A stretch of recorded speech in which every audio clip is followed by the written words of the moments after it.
Assalamualaikum warahmatullahi wabarakatuh. Hai semuanya, bagaimana kabarnya? Semoga kalian semua sehat selalu dan selalu dalam lindungan Allah SWT. Bertemu lagi bersama saya di sini, Cutani Salsabila, mahasiswa UIN Sayyid Ali Rahmatullah Tulungagung, jurusan Tadris Bahasa Indonesia. Nah, pada kesempatan kali ini kita akan belajar tentang teks pidato persuasif, khususnya mengenai materi, struktur, dan ciri kebahasaan. Agar kalian dapat memahami materi tersebut, simak video ini sampai akhir ya.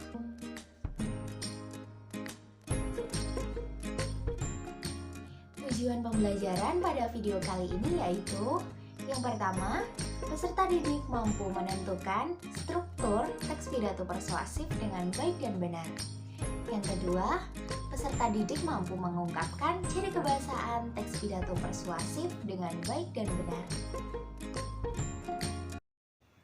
Untuk yang pertama, kita akan belajar mengenai struktur teks pidato persuasif. Jadi, terdapat 3 struktur teks dalam pidato persuasif. Yang pertama ada pembukaan, yang kedua ada isi, dan yang terakhir ada penutup. Ketiga komponen tersebut merupakan satu kesatuan dan saling berkaitan. Struktur yang pertama yaitu pembukaan. Jadi, di dalam teks pidato persuasif terdiri atas 3 bagian. Yang pertama ada salam pembuka, yang kedua ada ucapan penghormatan, dan yang ketiga ada ucapan syukur.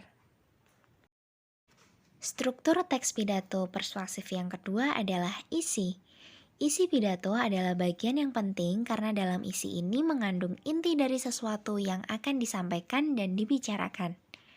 Pada bagian isi ini, sang orator akan menjelaskan secara detail dan juga jelas mengenai apa yang disampaikannya kepada para pendengar. Struktur teks pidato yang terakhir adalah penutup. Penutup pidato adalah akhir dari sebuah pidato. Pidato yang baik biasanya berisi hal-hal berikut. Yang pertama, kesimpulan secara singkat dari materi yang dijelaskan. Kedua, permintaan maaf kepada pendengar jika ada salah dalam berkata dan juga menyinggung pembaca.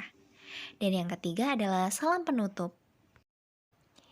Nah, selanjutnya disajikan contoh dari teks pidato persuasif beserta strukturnya. Untuk yang pertama dari pembukaan, di sana terlihat bahwa salam pembuka contohnya yaitu Assalamualaikum warahmatullahi wabarakatuh. Kemudian untuk ucapan penghormatan yaitu hadirin yang saya hormati. Dan yang terakhir yaitu ucapan syukur seperti yang telah disajikan, yaitu dalam kesempatan yang berbahagia ini marilah kita bersyukur kepada Allah SWT atas segala rahmat serta hidayahnya yang telah dicurahkan kepada kita semua, sehingga pada kesempatan kali ini kita bisa hadir dalam acara peringatan Hari Pendidikan Nasional.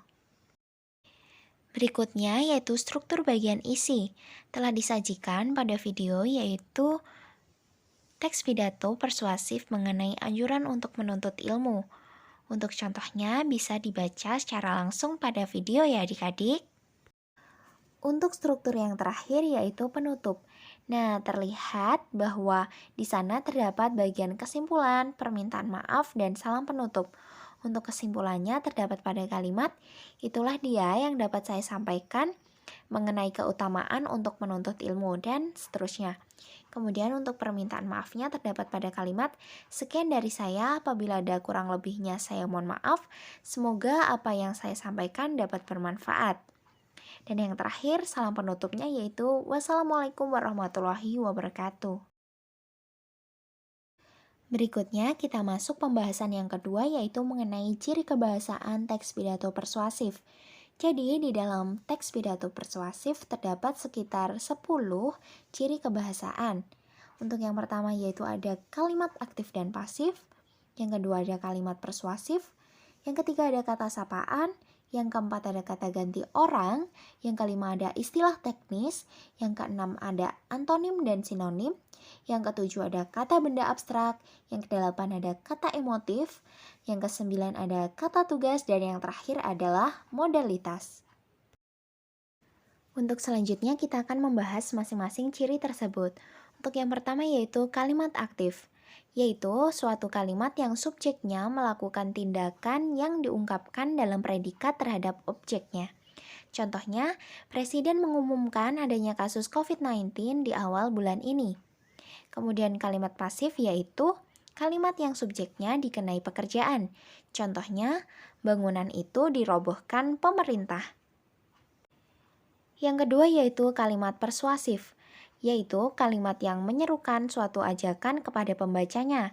Biasanya ditandai adanya kata ayo, mari, marilah, sebaiknya, dan hendaknya.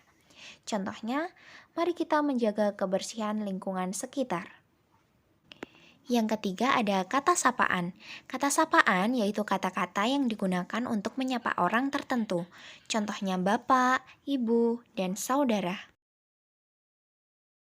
Yang keempat yaitu kata ganti orang. Kata ganti orang yaitu jenis kata yang menggantikan frasa atau nomina. Contohnya kami, mereka, dan kalian. Yang kelima ada istilah teknis.